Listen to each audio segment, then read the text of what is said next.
Hey, thanks for being a part of the conversation. Let's do some pod crashing. Episode number 226 is with Ben Bowlin and Alex French from the podcast Let's Start a Coup. Good morning. Well, What an amazing podcast. How many people actually know that this took place? And because, I mean, I've been baffled and so intrigued at the same time. gosh, you know, it's a great question because when Alex and I first started talking about this story, it's something that I had been familiar with for a number of years and always thought it was nuts how few people knew about this. So, Alex, I think both of us have friends who were in the Marines, and they may have been educated about Smedley Butler during their training. But if you ask the average person, even people who live in Smedley Butler's hometown, you would be met with a blank stare.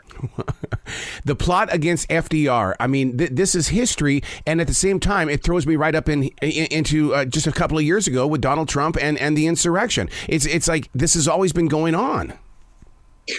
Yeah, we were actually our this show took two turns to get right and to get into the sort of the format it is now. The first time around, it was a pretty straightforward historical telling of events. But while we were working on that, the January 6th insurrection was happening. Like Ben and I actually had a recording session that day. Wow.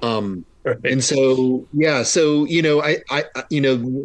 there was definitely something in the air that made us feel like that this story had some legs, and that, that it was sort of relevant to the age we were living in. But yeah, this let's start a coup in a different form actually was in existence before all of this stuff happened. I mean, it's almost like you guys were personally called to recall history because, I mean, let me look at this the way that you describe it. America was failing, unemployment, thousands of banks had failed. Oh my God, it sounds like 2023. Yeah, there are all sorts of observations throughout civilization that history may not always it may not always repeat itself, but it certainly rhymes. And if you see the same factors applying, you're going to see similar results. We hit this weird creative impasse with this. As my partner Alex said, this was originally a straightforward show about a very terrifying, incredibly frightening thing. And we were lucky enough to pull in our pal Joe Kinosian, who is doing the music. And it turns out Joe also does a lot of amazing character voices. So we said, you know what? Let's kind of make it a dark comedy. It seemed like one of the best ways to explore the story that so few people know without instantly, I don't know, what would you say, Alex, terrifying them? Yeah, I mean, I really wanted to write something that wasn't like anything else that existed anywhere. Mm-hmm. It's like there's sort of a whiff of like old time radio drama to it, and it has this sort of like vaudevillian comedy feel. But the thing that I sort of started to imagine when we brought Joe on was like, how would Mel Brooks tell this story? Yeah. Yeah, right. Yeah, I get that, and that's part of. I grew up listening to radio mystery theater, so at night that my ears were on that radio because I could envision what was going on, and that to me is my attraction to this because I can envision, and then I start believing it, and then when you talk about the comedy, it's like, well, no wonder I'm really diving into this because anything with comedy in it, all of a sudden I start believing it.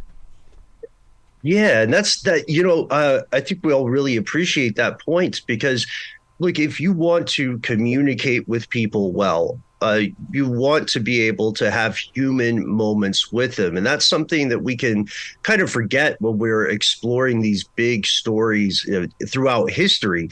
There is this human element. And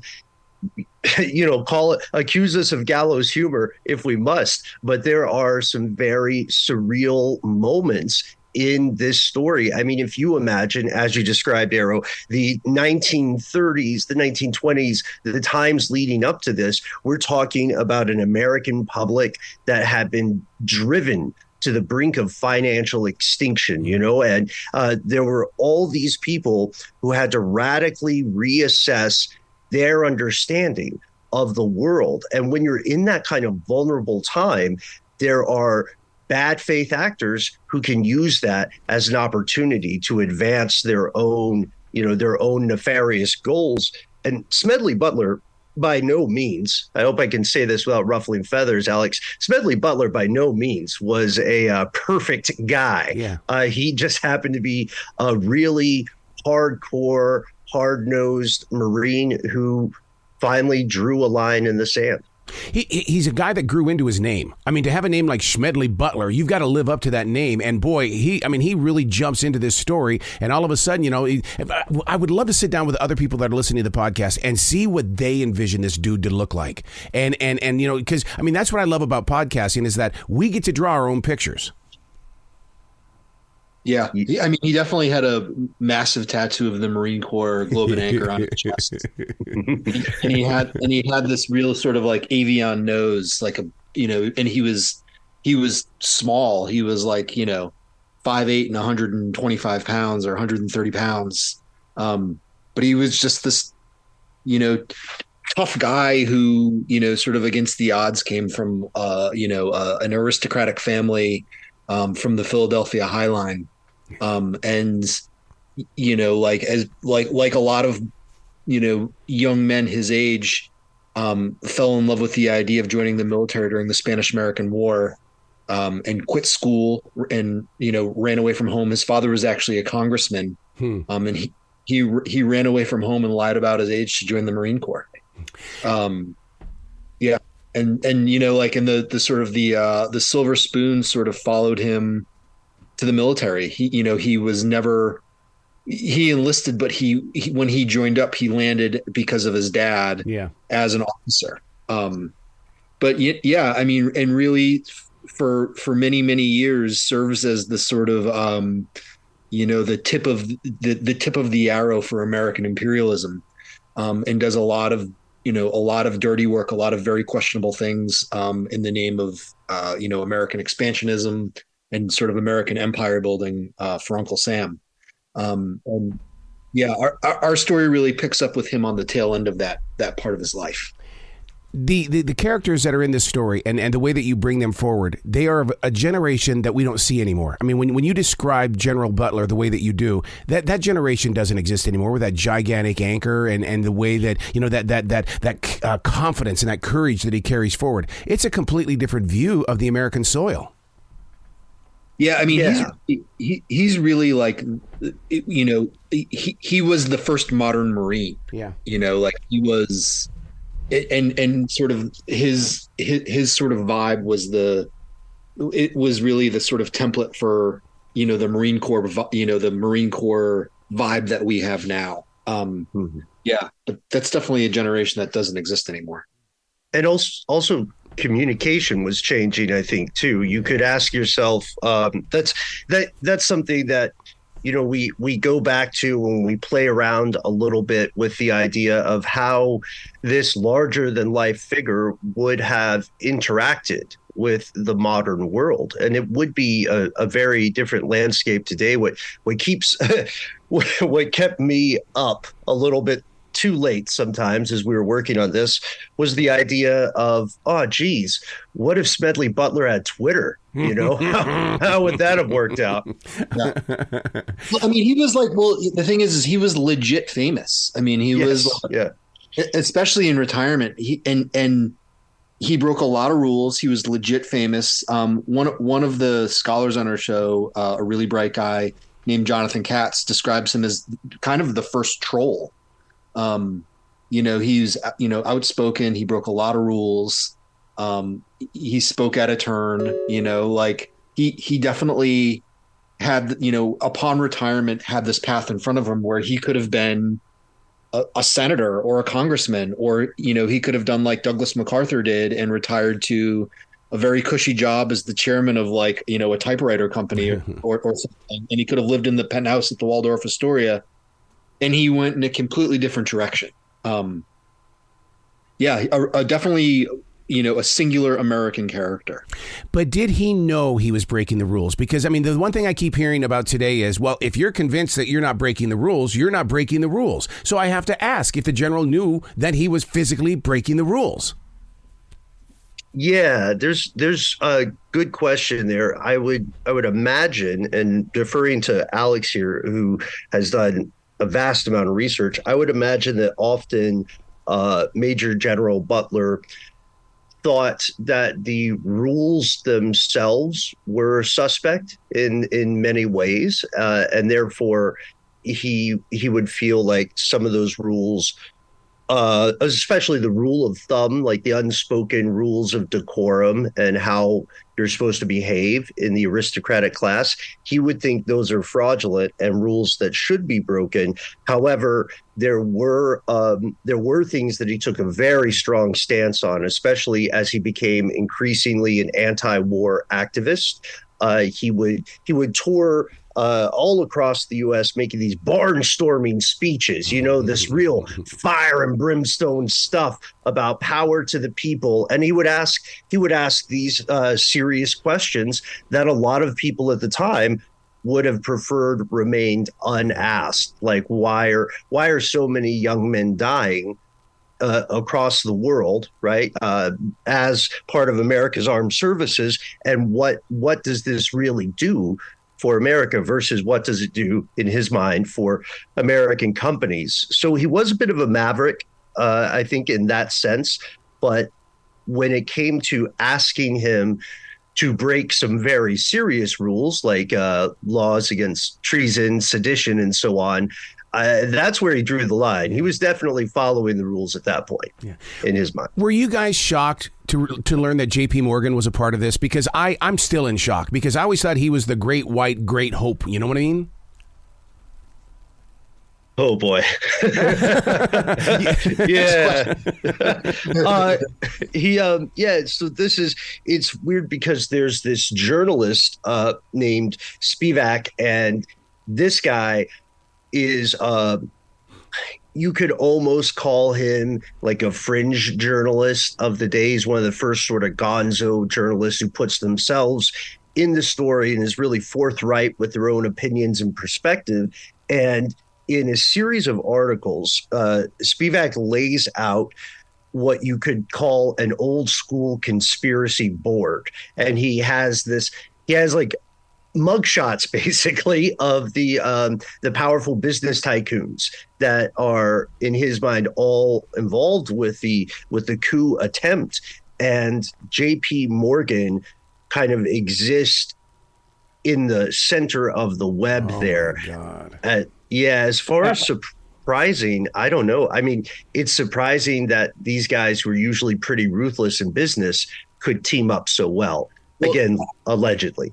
And I think what's equally as surprising is the affinity to fascism that a lot of American sort of tastemakers and tycoons and sort of power brokers, for example, Mr. Hearst, of Hearst, yes, sort of the now famous Hearst Publications, was, a sort of a dedicated fascist. We talk about that a lot in the series. And so, yeah, I mean, and as we say, sort of in episode 1, in 1933, when the action on the show kicks off, fascism really still has this new car smell. Yeah. I think one of the things that gets lost to history and people makes people really uncomfortable is that Americans for a very long time have had this affinity to fascism. It's been part of the American fabric for, now for almost a century. There's been this sort of long attraction to authoritarianism. The podcast we're talking about is Let's Start a Coup. The plotters had men, guns, and money. Do you think that could have been one of the tripping things during the insurrection? Is that, man, they had men, guns, and money. Money was a big thing back then. Mm-hmm. Yeah. And the issue is that we're talking about someone who prevented something, right, through their actions. And so maybe part of the reason the story was buried for so long comes down to the fact that he was successful in preventing something, right? So history would never know how things would have played out if he had said yes, if he had consented and complied with the tycoons who were asking him to be the military figurehead of this coup. Again, at a time where so much of the American population was quite vulnerable, you could, I would posit, you could see a world in which people followed, not without knowing the details about monetary policy that these business interests wanted, without knowing the specifics of their long-term goals, domestic and abroad. They would have followed a guy that they trusted because they remembered him from all of his speeches. Very scary time, and we never know how close the United States came to that precipice. Well, I invite listeners to sit down and draw out the map with each episode. And what I mean by that is because, I mean, you talk about how Hitler was, the dictator that seemed to be inspiring. We've got pro-Mussolini immigrants that have been activated in the country. If they draw the lines and take a look at the picture of American history, they're going to go, oh, my God, right there in front of us, it was taking place. Yeah. I think the funny thing for us, Arrow, is we just looked at each other over this call and nodded yes, because you're absolutely right, sir. This is a kind of story that people need to remember. And while it may seem while it's easy to draw parallels today, it's also important to remember that regardless of what your given political ideology might be, regardless of how you feel about the military or American actions abroad, this is a story more people need to know, because knowledge is power. And so I think Smedley Butler would say it's the same thing as arming yourself. Now, we talk about the general, but there's another general that we need to bring in, and that's General McGuire. But you want to take this one, Alex? Jerry Maguire, yeah, he was the ham, as they would say back then. He was the ham and eggs man. He was the money man, the front for the sort of fascist interests that were trying to get General Butler to lead a coup against against President Roosevelt. Jerry Maguire became sort of, I think, a favorite character of the production team as we went through. We started writing.